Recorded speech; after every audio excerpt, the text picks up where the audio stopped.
नमस्कार प्यारे विद्यार्थियों। हम आज जो टॉपिक पढ़ेंगे वो आपको दिखाई दे रहा है ओजोन परत अक्षरण। ये हमारे पर्यावरणीय समस्याओं का एक टॉपिक है जो पहले हमने पढ़ा था। ग्लोबल वार्मिंग, अम्लीय वर्षा, जैव विविधता, सतत विकास, प्रदूषण, और इसी प्रकार से हमारे क्लास टॉपिक इसमें बच गया था ओजोन परत का अक्षरण। सबसे पहला सवाल आपके दिमाग में भी यही उत्पन्न होना चाहिए कि ये ओजोन परत है क्या, काम क्या करती है। तो आपको पता होना चाहिए ये हमारा जो वायुमंडल है, ये हमारा जो वायुमंडल है, इस वायुमंडल में सबसे पहली परत जो होती है वो होती है अक्षोभ मंडल, ट्रोपोस्फियर, जो इधर 8 किलोमीटर और इधर विषुवत रेखा पे 18 किलोमीटर ऊंची होती है। फिर 50 किलोमीटर तक आपकी दूसरी परत होती है जिसका नाम होता है समताप मंडल, स्ट्रेटोस्फियर। फिर आपकी एक परत होती है मध्य मंडल, मीजोस्फियर। फिर आपकी एक परत होती है आयन मंडल, और इस आयन मंडल के ऊपर आपकी एक परत होती है बहिर्मंडल। यानी कि ये 5 परत होती हैं आपकी। इनमें से आपको याद रखना है कि हमारी समताप मंडल परत में मेनली यदि हम बात करें तो 15 किलोमीटर से 35 किलोमीटर के बीच, 15 किलोमीटर से 35 किलोमीटर के बीच एक भाग ऐसा है। वैसे आपको बता दूं कि एनसीईआरटी ये कहती है कि ये ओजोन परत जो होती है ये 10 किलोमीटर से 50 किलोमीटर के बीच पाई जाती है। तो इसका मतलब तो पूरी समताप मंडल में ही होगी, लेकिन हम मेनली बात करें तो ये 15 से 35 किलोमीटर के बीच का जो भाग है, यहां पे आपके एक गैस पाई जाती है O3। क्या पाई जाती है? O3। O3 गैस की अधिकता पाई जाती है, और इस O3 गैस की अधिकता वाले भाग को क्या कहते हैं? ओजोन परत। सबसे पहला सवाल बनता है कि ये ओजोन गैस बनती कैसे है, हम इस बात पे भी डिस्कस करेंगे। ये आपकी है O2, और ये सूर्य का प्रकाश, और इस सूर्य के प्रकाश में जो यूवी रेंज आती है, अल्ट्रा वाइट या अल्ट्रावेव जो विकिरण आती है, ये अल्ट्रावेव O2 के ऊपर पड़ती हैं, और जैसे O2 के ऊपर पड़ती हैं तो इस O2 को तोड़ देती है, और ये आपका O2 OO में कन्वर्ट हो जाता है। OO में एक तो O2 टूटता है इसके कारण, और एक जब कभी भी तेजी से हवा ऊपर उठती है और बादल बनता है और बारिश होती है, बारिश होती तो बूंद का आकार बड़ा हो जाता है और वो बूंद टूट जाती है। अब हर बूंद में एक प्लस माइनस होता है, ये इधर प्लस है इधर माइनस है, टूटी इधर प्लस आ गया, उधर वाली बूंद टूटी उसका माइनस आ गया, माइनस प्लस भिड़े, भिड़ते ही वहां ऊर्जा उत्पन्न होती है और हवा बहुत तेज गड़ाहट के साथ ऐसे दूर बढ़ती है, और जैसे वहां तेज तड़ित झंझा गरज और चमक होती है तो उस गरज और चमक के साथ O2 जो है वो आपकी टूट जाती है और ऑक्सीजन के अणु स्वतंत्र हो जाते हैं, और जो आपके ऑक्सीजन के ये अणु स्वतंत्र होते हैं बाद में ये O2 के साथ मिलकर क्या बना देते हैं? O3। और जब ये O2 के साथ मिलकर O3 बनाते हैं तो हम इसको क्या कहते हैं? ओजोन गैस कहते हैं। और ओजोन गैस जो होती है ये क्या है? ऑक्सीजन का त्रिएटामिक रूप, ऑक्सीजन का त्रिएटामिक रूप है। ऑक्सीजन का 3 ऑक्सीजन के अणुओं वाला रूप है, ऑक्सीजन का त्रिएटामिक रूप है। और ये अब क्या करता है? देखो ये यूवी के कारण बना था, और अब यहां से आपका ये तो केवल नाम था भी। कई बार क्या होता है बच्चे बच्चे ऐसे थोड़ा बहुत किधर से उठा के डाल देते हैं, तो हमारा उद्देश्य इतना ही होता है कि कोई दूसरे नाम से नहीं बेचे बस, और कोई उद्देश्य होता नहीं है और कोई फर्क भी नहीं पड़ता। अपना उद्देश्य केवल बढ़ाना है ना भाई। जीवन यापन के लिए कुछ पैसे की आवश्यकता होती है, उसके लिए हमें पैसे भी चाहिए होते हैं, लेकिन मूल उद्देश्य तो कहीं ना कहीं बढ़ाना ही रहता है। अब आप देखोगे ये सूर्य है, इस सूर्य से अब जो यूवी रेंज आएगी, उस यूवी रेंज को ये ओजोन जो है ये अपने पास रख लेगी, अवशोषित कर लेगी। और यदि ये ओजोन गैस पृथ्वी के धरातल पर पहुंच जाए तो ये धरातल पर त्वचा कैंसर जैसे रोग फैला देगी और उससे हमें नुकसान होगा। तो ओजोन परत हमें यूवी रेंज से बचाती है, इसलिए हम ओजोन को पृथ्वी का सुरक्षा कवच कहते हैं, पृथ्वी का छाता कहते हैं। ओके, और ओजोन में छिद्र होने की बात सबसे पहले हमारे फॉरमैन महोदय ने बताई थी, और सबसे पहले ओजोन छिद्र की खोज अंटार्कटिका महाद्वीप पर हुई थी। ये आपको कुछ बातें, फिर हम बताएंगे कि ओजोन को नुकसान कौन पहुंचाता है, कौन सी गैस पहुंचाती, वो सब हम डिस्कस करेंगे। यहां की बातें आपके लिए इतनी थी। अब आप थोड़ा सा लिखेंगे, वायुमंडल की समताप मंडल में, समताप मंडल में ओजोन यानी O3 गैस की परत पाई जाती है, परत पाई जाती है, जिसे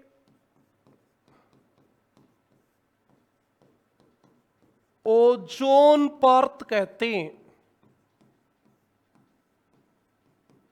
जिसे ओजोन परत कहते हैं। बिल्कुल भाई, ओजोन गैस 10 से 50 किलोमीटर के बीच पाई जाती है। यह हमारी एनसीईआरटी में लिखा है, तो इंपॉर्टेंट बात है, इसको हम कैसे छोड़ सकते हैं। हाँ, ओजोन का सर्वाधिक सांद्रण 15 से 35 किलोमीटर के बीच पाया जाता है। मतलब सबसे ज्यादा जो ओजोन गैस पाई जाती है वो 15 से 35 किलोमीटर के बीच पाई जाती है। O2 plus O is equal to O3, ये ऐसे आपकी O3 बनती है। ओके भी, ऐसे O3 बनती है। ओजोन परत सूर्य से आने वाली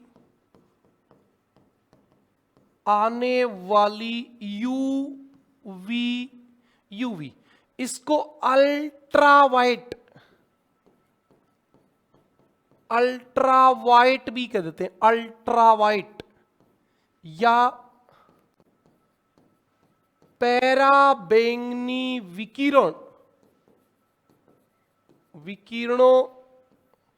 ओजोन पर सूर्य से आने वाली यूवी या पैराबैंगनी विकिरणों को अवशोषित कर लेती है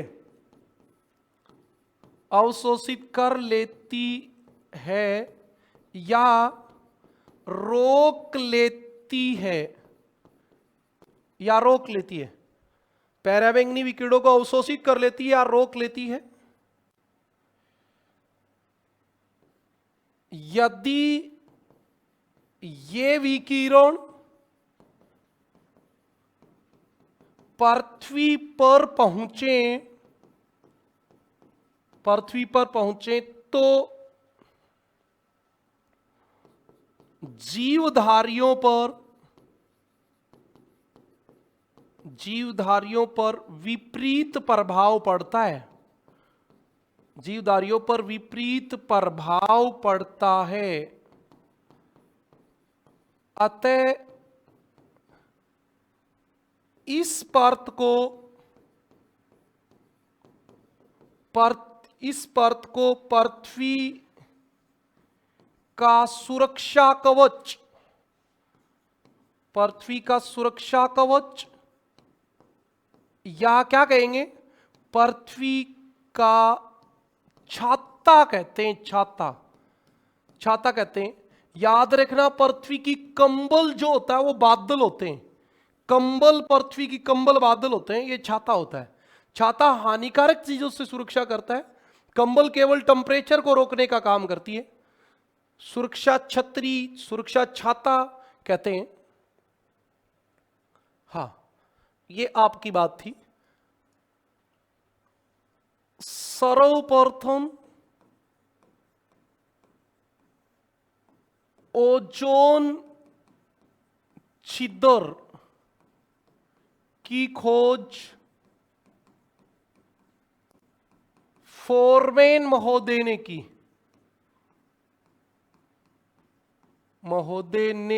की, कहां की गई? सर्वप्रथम ओजोन छिद्र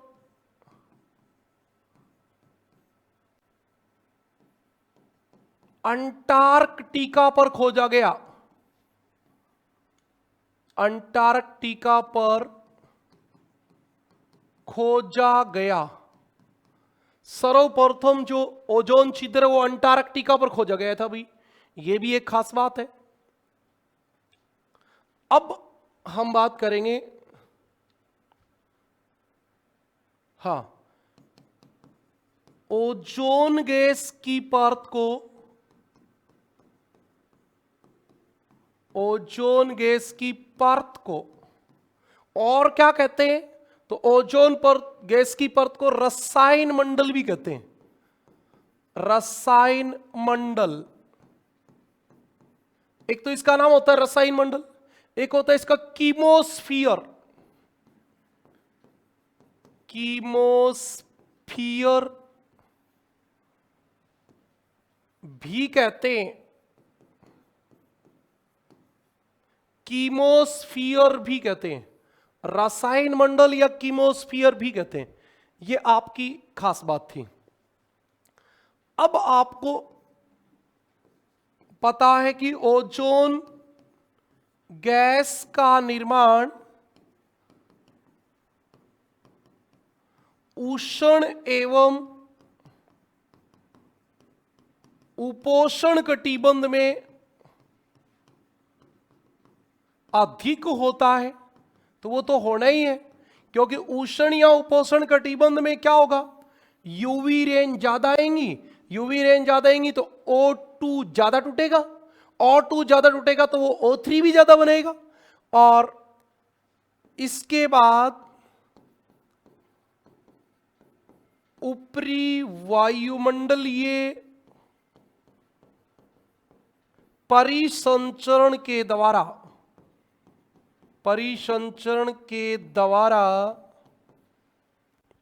ओजोन ध्रुवों की ओर स्थानांतरित होती है।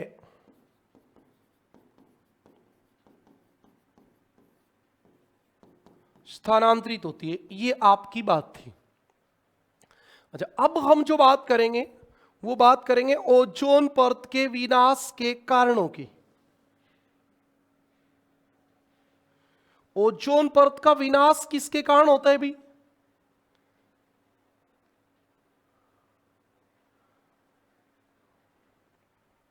हाँ, ओजोन परत के विनाश के लिए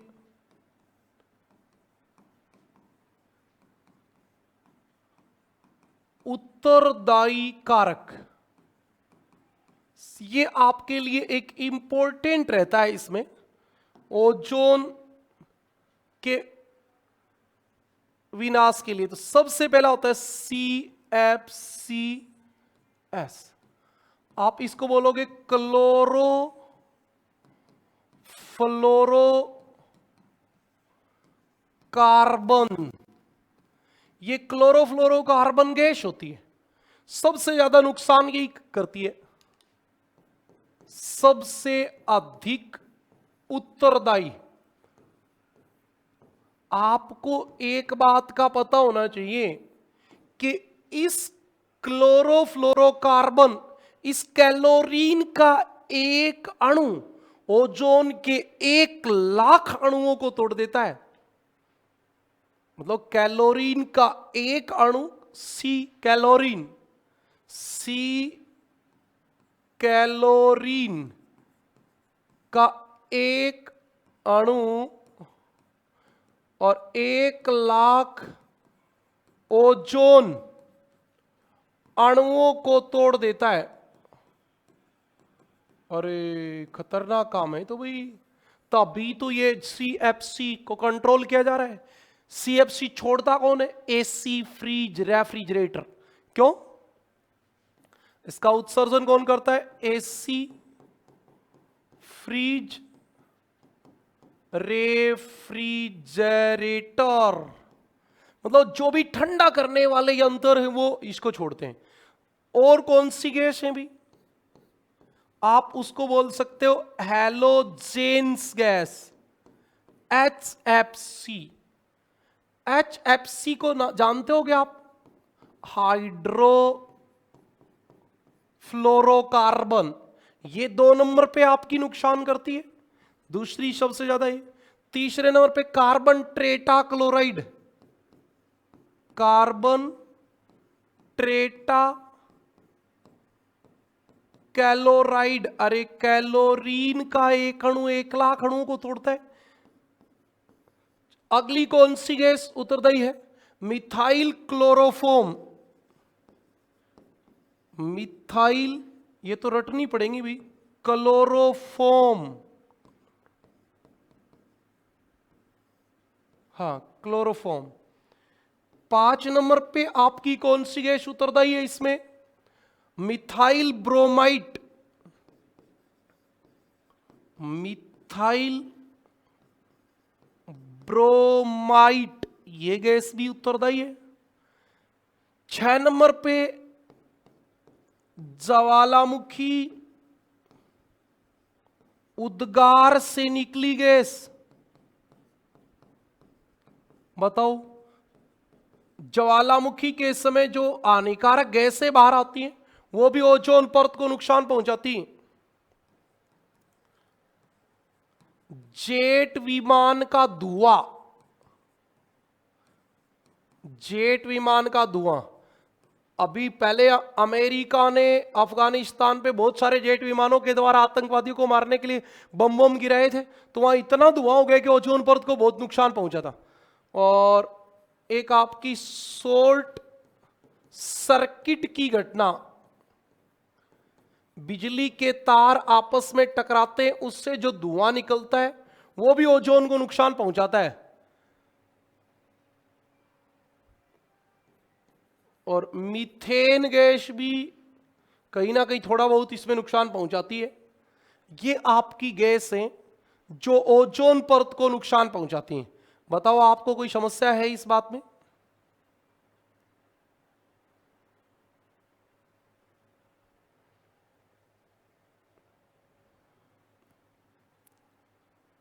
कोई दिक्कत? ज्यादातर आपको बात 1 और 2 ये याद करनी होती है, लेकिन मैं तो कहता हूं कि ये भी याद रखो, ये भी याद रखो और ये भी याद रखो, क्योंकि आप समझते हो कि भी ये गैसें तो शायद नहीं भी दें, लेकिन बाकी चीजें मुझे कई बार लगता है कि ये सवाल एग्जाम में आए हुए हैं और आ भी जाते हैं। ये आपकी बात है। अच्छा, अब हमारी बात चलेगी, हाँ, ओजोन का सर्वाधिक विनाश। वैसे तो ध्रुवों पे ज्यादा होता है क्योंकि ध्रुवों पे ओजोन परत नीची होती है, लेकिन आप याद रखना शीत व शीतोष्ण कटिबंध में होता है, क्योंकि वहां ओजोन परत नीची होती है।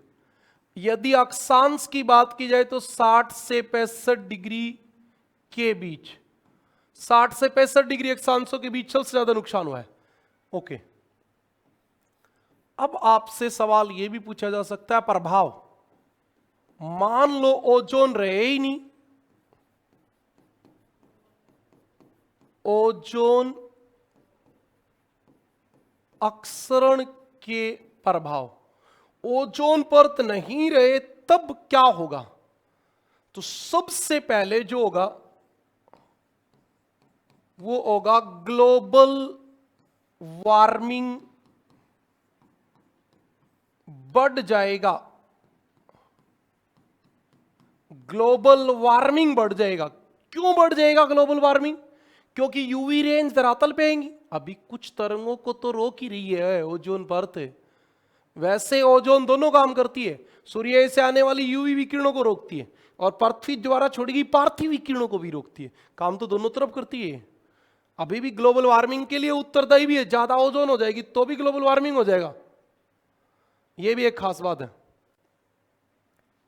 नंबर 2, मानव में त्वचा कैंसर जैसे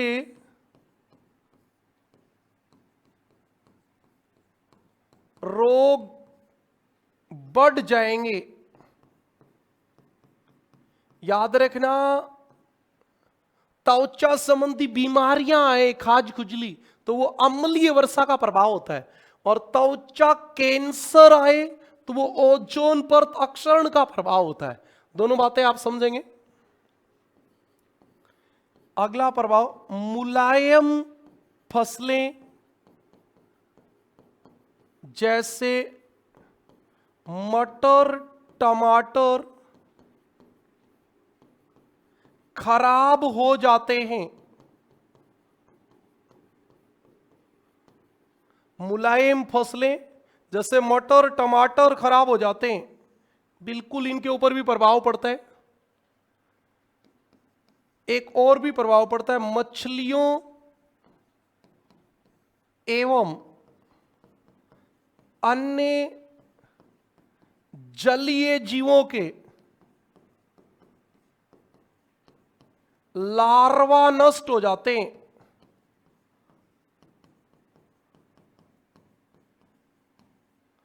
अन्य जलीय जीवों के लार्वा मतलब अंडे वगैरह।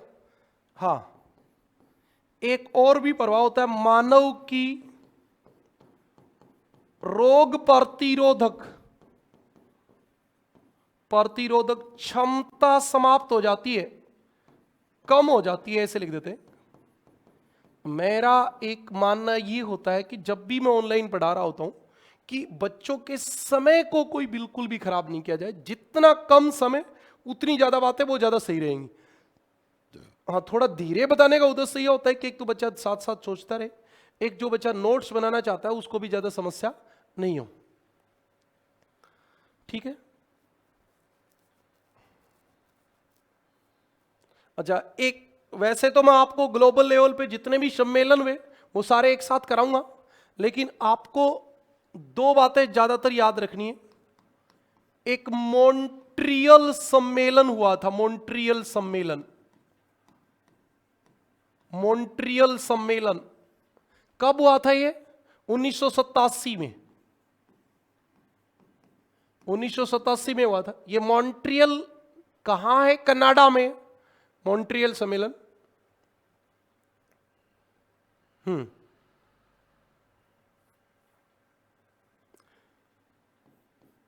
इसी सम्मेलन में 16 सितंबर को ओजोन दिवस बनाने की सहमति बनी। ओजोन दिवस बनाने की सहमति यहीं से बनी थी, क्योंकि ये 16 सितंबर को सम्मेलन शुरू हुआ था। एक बात आपको और याद रखनी है, 1 जनवरी 1989 को मॉन्ट्रियल मॉन्ट्रियल प्रोटोकॉल लागू हुआ था, प्रोटोकॉल लागू हुआ। क्या था यह प्रोटोकॉल?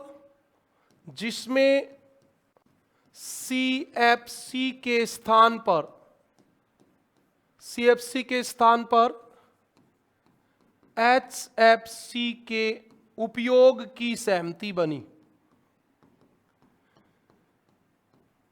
कहने का मतलब यह कि जो फ्रिज एसी सीएफसी गैस छोड़ते हैं, अब उनकी जगह हम ऐसे फ्रिज एसी बनाएंगे जो एचएफसी छोड़ेंगे। अब समय के साथ एचएफसी की मात्रा भी बढ़ गई तो वो भी नुकसान पहुंचाने लग गई, वो एक अलग बात है। एक आपको और याद रखना है, किंगाली समझौता। किंगाली समझौता, ये दो समझौता ऐसे रहे हैं जिनमें मेनली क्या हुआ है, ओजोन की बात हुई है। ये कब हुआ था? 15 अक्टूबर 2016 को हुआ था। अच्छा, एक बार आपको बता दूं इसमें क्या हुआ था। ये 15 अक्टूबर 2016 को हुआ था। इसमें वापिस से मॉन्ट्रियल प्रोटोकॉल के सदस्य देशों में यह सहमति बनी कि 2050 तक हम एचएफसी के उपयोग को भी चरणबद्ध तरीके से कम कर देंगे।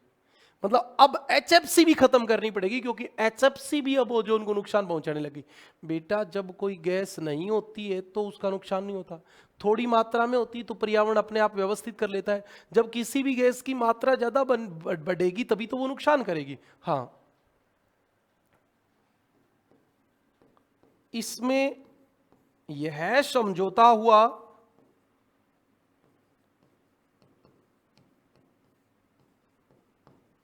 किसके साथ हुआ? मॉन्ट्रियल प्रोटोकॉल के देशों के मध्य यह सहमति बनी कि 2050 तक एचएफसी गैसों के उपयोग को चरणबद्ध तरीके से, यानी कि स्टेप वाइज स्टेप, एकदम तो एचएफसी कहां से उपयोग किया जाएगी, एचएफसी गैसों के उपयोग को चरणबद्ध तरीके से बंद किया जाए, ओके, जिससे पृथ्वी के औसत तापमान में होने वाली 0.5 डिग्री सेल्सियस की वृद्धि को कम किया जा सके। मतलब हम यदि एचएफसी के उपयोग को 2050 तक बंद कर देंगे तो ये कम हो जाएगा। अच्छा, किंगाली कहां है? एक बच्चा कह रहा है सर किंगाली कहां है? किंगाली जो है वो रुवांडा देश में है। रुवांडा कहां है? अफ्रीका में। रुवांडा अफ्रीका में किंगाली समझौता हुआ था। यह भी आपका इसी से संबंधित था। और बताओ, क्या बताऊं? मॉन्ट्रियल सम्मेलन कहां हुआ था सर? कनाडा में हुआ था बेटा। कनाडा, मैंने बताया भी होगा शायद, कनाडा में हुआ था। ये ओजोन को बचाने के लिए पहला, फिर करा दूंगा ना, आगे सारे कराऊंगा तो वहां करा दूंगा। ये ओजोन को बचाने के लिए पहला अंतरराष्ट्रीय समझौता था जो 16 सितंबर 1987 को हुआ था, और इसलिए 16 सितंबर को ओजोन दिवस बनाने की शुरुआत हुई। और इसमें सीएफसी की कमी पर क्या हुआ था? समझौता हुआ था कि सीएफसी गैसों के उपयोग को कम किया जाए।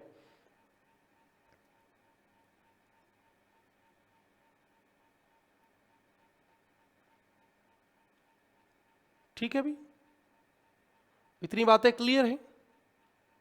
चलो, इतनी क्लियर हैं तो हम अगले टॉपिक में पर्यावरणीय समस्याओं को रोकने के लिए वैश्विक उपाय, इस टॉपिक पे चर्चा करेंगे। छोटा टॉपिक था ये, छोटा है। अगला टॉपिक